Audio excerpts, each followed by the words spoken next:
a very embarrassing fumble doon sa pag-alis ni Alice Go. And to redeem themselves, gustong-gusto talaga nilang gunihin si Pastor Kibuloy na it has been proven so many occasions na talagang wala dyan. No? At teorya ko dyan, baka nga, gusto nila na mag-suffer lahat ng kingdom members at voluntary na nga mag-submit si Pastor Kibuloy kasi naaawa sa kanyang mga miyembro. Which I think should not be done by Pastor because he has not exhausted all legal remedies available on him. Ito talaga, Eric, no, Jade and Miss Ina. This is a very bold demonstration that this government will go to any lengths, no? Any lengths na para tanggalin lang yung mga tao at organisasyon, even a organization like the OGC. Ginong Ibihong Galbot, sir, may na-receive tayong information, Miss Ina, if I may, and Brother Jade. Tama po kayo kung bakit nandyan si Abalos, palipad na rin sa ngayong gabi, at si Marville, at dahil nga may mga Amerikano nga, representative ng FBI, tsaka ng US State Department, because they were briefed in Camp Crame right now, before silang lumipad, na makukuha nila ang ulo ni Pastor dyan sa loob ng compound of Jesus Christ, no? So, ngayon, habang nagaganap ito, ay malinaw po ng intention nila lumusob sa loob ng building ng Kingdom of Jesus Christ, wawasakin ito, at ayaw nilang nandyan ang mga taong bayan na nakakasaksi. So, ito po ay isang malinaw na very premeditated pinagplanuhan. Systematic po ang plano nila, nangingialam ang Amerika, at mayroon pong mga FBI agents na nakapaligid dyan, nagmumonitor live feed sa Amerika. They are hoping na totoo itong balita ni Abalos at ni Marcos at nila Marville na makukuha si Pastor ngayong gabi. Kaya tamang-tama lang na ipapahiya sila ng taong bayan sa pamamagitan ng pag-aalsa ng buong taga-Davao at Mindanao ngayon at magsisimula na ang people power sa buong Pilipinas at ibang pang panig ng ating mundo na nandyan ang mga Pilipino. Back to you, Miss Ina and Jade at Ginong Ebio Galbot. Nag-monitor ngayon ang mga Federal Bureau of Investigation Agents, FBI, at mga taga-US State Department sa nagaganap sa Davao area.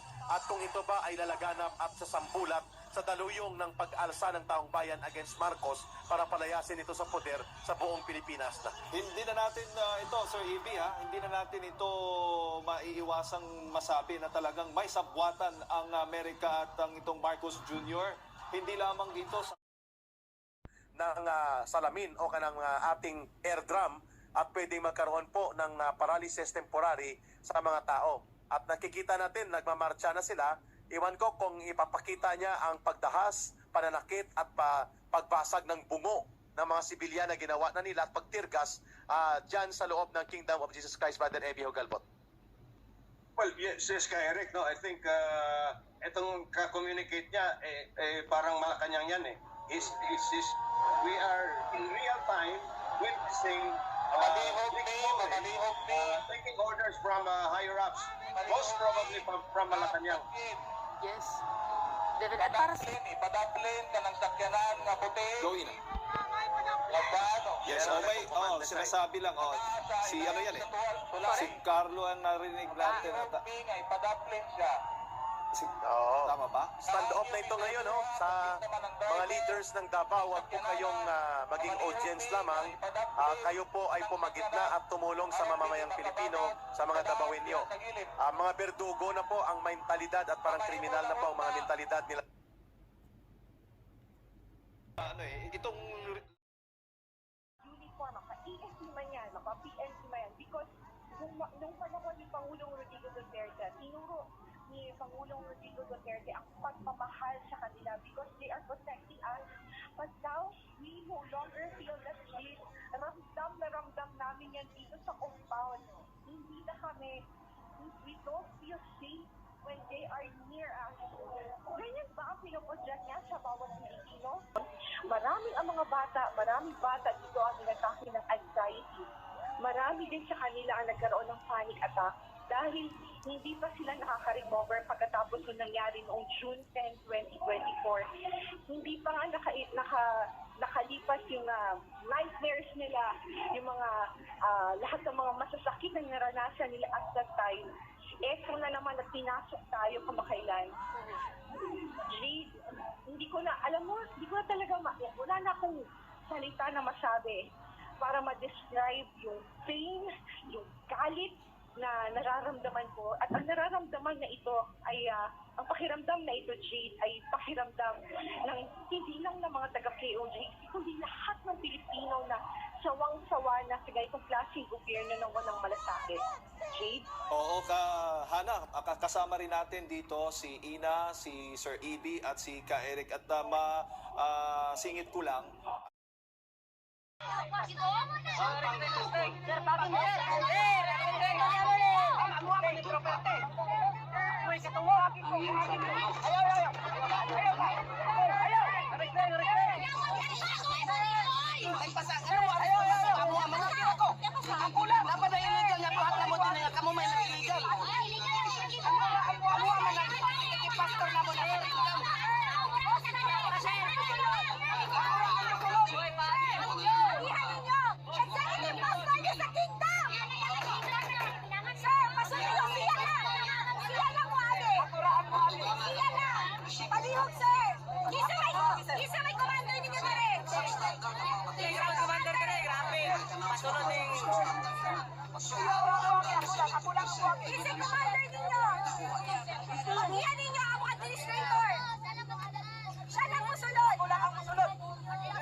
Sino yung may picture? Ano?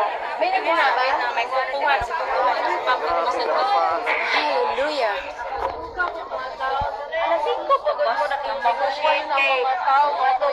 Hindi, kunin nyo muna ang pangalan, yung mga papasok. Apat, diba? Apat. Sige, kunin nyo yung pangalan.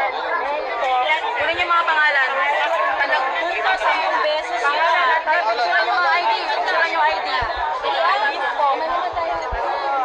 Anong lima-lima? Di ba sabi mo kanina apat? Sige lang po, sige lang. No. Diba, sabi apat lang. Pangalan muna po! Respeto mo po yan! Pangalan niyo po muna!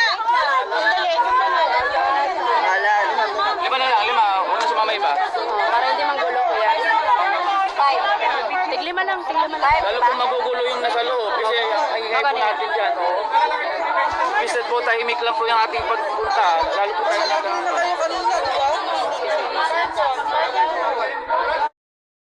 Amigo natin si Tori lang atong Si Tori lang ang kalaban. Amigo na itong pulis. Salamat si Tori ha.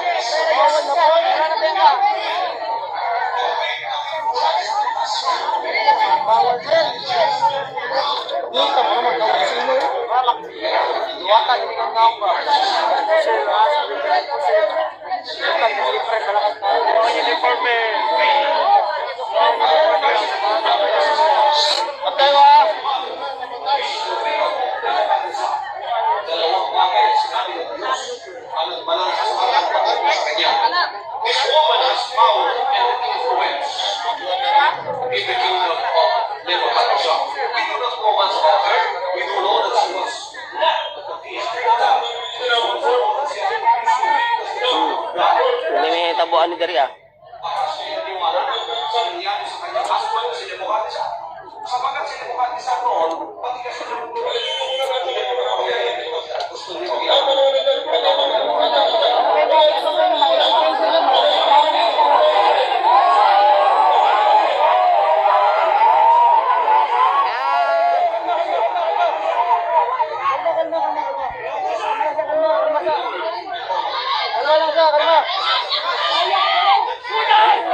O yan, si Juan, Diwata.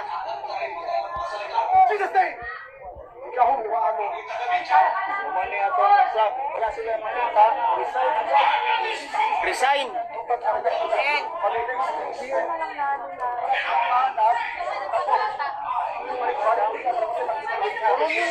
Wala na si balik-balik, pare.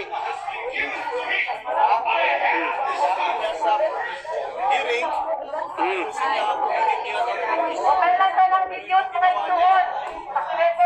Ayan. Oh, record ha. Oh, nadari oh. Sinakuha nila. Sabi nila, paniwala ko sila.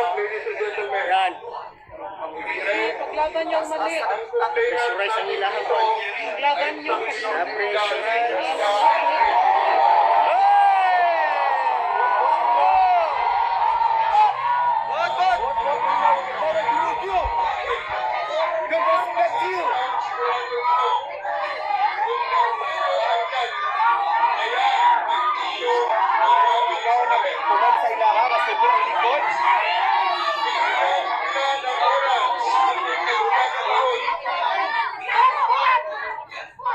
Ang kanilang mga abogado na mag-aayos ng kanilang dipenta.